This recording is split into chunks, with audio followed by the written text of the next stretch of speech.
What is creditors voluntary liquidation? Creditors voluntary liquidation is a mechanism that is involved in the winding up of a company, of a UK limited company, and it's specifically provided for under the Insolvency Act 1986. And what it involves is using the company's constitution, which I'll come on to, i.e. the articles of association of the company, and the provisions comprised within the Insolvency Act 1986. What can be done is if a company is insolvent, and this is its primary use, it's not there to be utilised really at all in the context of a solvent company, and that would be rather unusual for that to happen. It virtually never happens. So you have an insolvent company. The question is what does that mean? Well, what we're talking about is a company that cannot pay its debts when they fall due, and that can either be because of its cash flow resources are inadequate, or because its liabilities exceed its assets.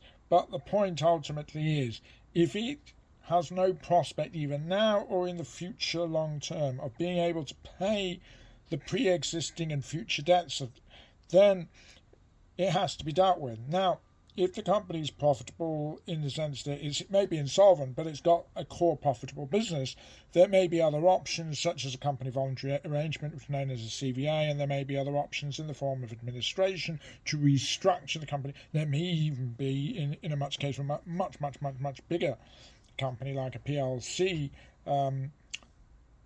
that's registered on the stock exchange, what's known as a Part 26 reconstruction and so on. But we're talking about mainstream SME businesses.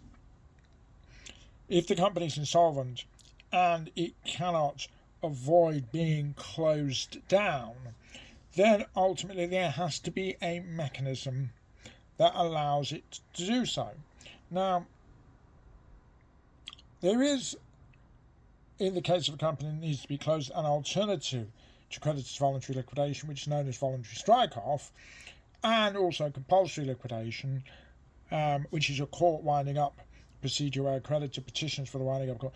We're going to push those to one side. The voluntary strike-off is when creditors don't object, and you can basically file what's known as DSO1 from a company's house, and the company can be shut down essentially that way. But for many companies, that procedure is inappropriate. And in the case of compulsory liquidation, many directors don't want to go down the court route.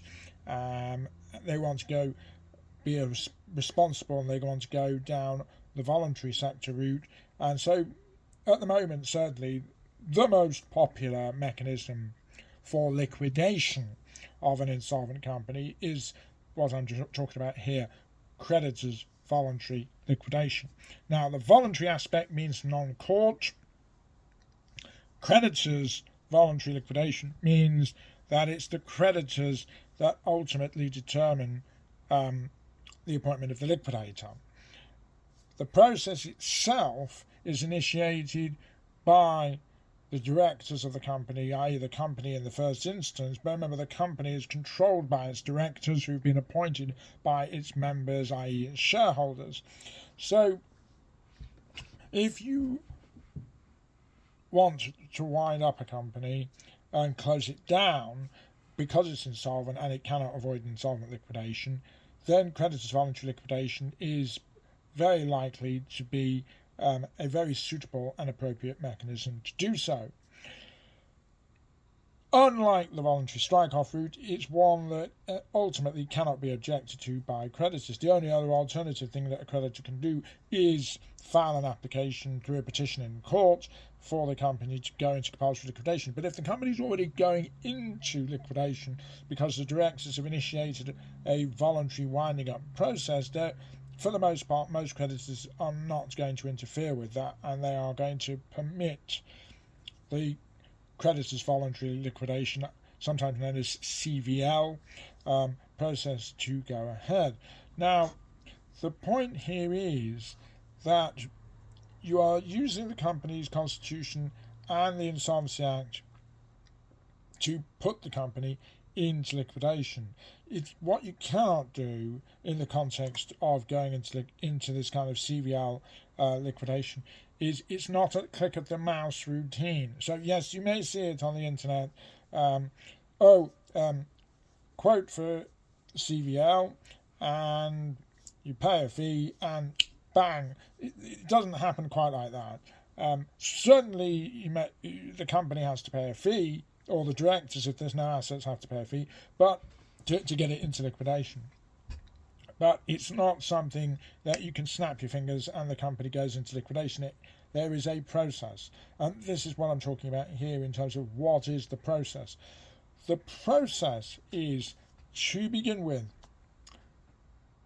to start it, the directors have to decide as a board. Now, I know that when you're talking about one-man bands, the notion of a board of directors sounds a bit peculiar, because if you're talking about a company with one director, there is no board as such. There's certainly nobody going to be sitting around the table staring at themselves in the mirror and making decisions in that way, because obviously that individual who's the director is going to take the decision. But ultimately, every company is deemed to have a board of directors or a board of director, and that person or that group of individuals ultimately is required to trigger going into creditors' voluntary liquidation. So to begin with, what you would do is you would have a board meeting. If it's a one-person director, then it will simply be a minuted exercise that person votes. Now, there are rules associated with when you're going into creditors' voluntary liquidation. There are rules associated with how you do this, and this is in effect set out in the Articles of Association, which is the company's constitution, rules by which the company is governed. So if we look at the articles will usually require that to pass a board resolution, that there is a simple majority of the directors. Each director on the board will have a vote. So in the case of a one-person company, there doesn't need to be a vote. In the case of a two-person company, as long as both directors are on the same page, you can pass the board resolution. It becomes much trickier, obviously, if one person wants to go into liquidation and the other doesn't, then there are a whole stream of other issues associated. But we're going to assume that everybody's on the same page. So obviously, if the board is bigger than two individuals, then you've got the same sort of issues, but it's still going to require a simple majority. If you get a simple majority on the board to put the company into liquidation, voluntary liquidation by creditors, then the next stage will be to invite the members, i.e. the shareholders of the company, again in accordance with the Articles of Association, to vote on whether or not the company should go into creditors' voluntary liquidation. Now, what this will mean is that there are two means through which the members are the same as the shareholders. I refer to them as the members because that is strictly the correct name. In the vast majority of companies, the members will be the shareholders. But if a company is limited by guarantee, then there's no shareholders because of that different type of structure. So the members have to be invited to vote on whether or not the company should go into creditors' voluntary liquidation. And the way that can take place is two methods. One, written resolution, or two, a meeting of the members. What is required is for the resolution to be passed for the company to go into creditors' voluntary liquidation. Ultimately, it is the decision of the members. If they pass it, then it will go in. But there is a requirement, because it's such a serious matter going into creditors voluntary liquidation. It cannot happen unless 75% or more of the members with voting rights vote for the company to go into creditors voluntary liquidation. So, how do you do that? Now, where you do a written resolution, it is 75% of all of the members within a defined period of time vote, and provided they submit their written resolution, typically by signing a piece of paper that they get sent before a given deadline, then the company, once you get to 75% or more, then the effect of that will give rise to the company having gone into voluntary liquidation. If alternatively you opt for a meeting of the members, then the rules are slightly different. Normally, if the company has 2 or more members, there is a requirement that the attendance at the meeting, subject to what the articles of the company say, the attendance at the meeting is 2 members with voting rights, 2 different members with voting rights or more, being present at the meeting to vote. Now, they can be present in person, as in physically at the meeting, or they can vote by what's known as proxy. But whoever is going to be the proxy holder has to be another member from. You cannot have a situation where one individual votes as the proxy holder for 2 separate members. It has to be 2 separate proxy holders voting for 2 separate members or more. If it's a 1-member company, then the 1 member who's got 100% of the vote can vote at the meeting, and there's no problem with that. But the difference between written resolution and a members' meeting is that if it is the members' meeting mechanism that you are using to put the company into voluntary liquidation, then it is those that attend and vote that form part of the 75%. It is not 75% of the whole, which is the way it is if you are using the written resolution procedure. So, once that happens, then the company has gone into voluntary liquidation. Now, the question of it being a creditors voluntary liquidation is that once the company goes through a vote at the members' meeting or the members' written resolution into voluntary liquidation, a liquidator is appointed. But that liquidator has not been appointed by the creditors. That liquidator has been appointed by the members, i.e. the shareholders. In the case of creditors' voluntary liquidation, the liquidator ultimately has to be, doesn't have to be, but the liquidator ultimately is one that should be ratified and appointed by the creditors. And the way this normally works is that within a set period of time, usually within 2 weeks, I think it is, and very often it will happen on the same day as the members' meeting, there will be a decision procedure which can take the form of a virtual meeting.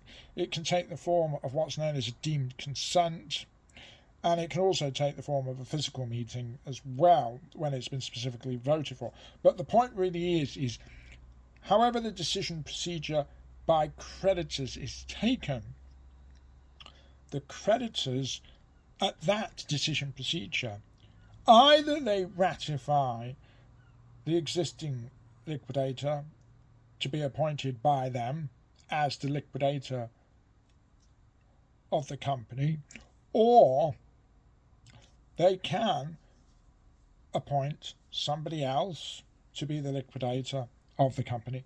And if they appoint somebody else, that person will effectively supersede the appointment of the members liquidator. Sometimes what you may actually have is that the creditors do what's called a joint appointment, where the members liquidator is joined by a liquidator that the creditors wish to be appointed as the liquidator, and the two of them will be jointly appointed as the liquidators of the company. And that ultimately is the process of getting a company into creditors voluntary liquidation. Now, that's the formal part, the constitutional aspect of it. But there's a few other bits and pieces that are required in order to get a company into creditors voluntary liquidation in accordance with both the statutory and regulatory requirements.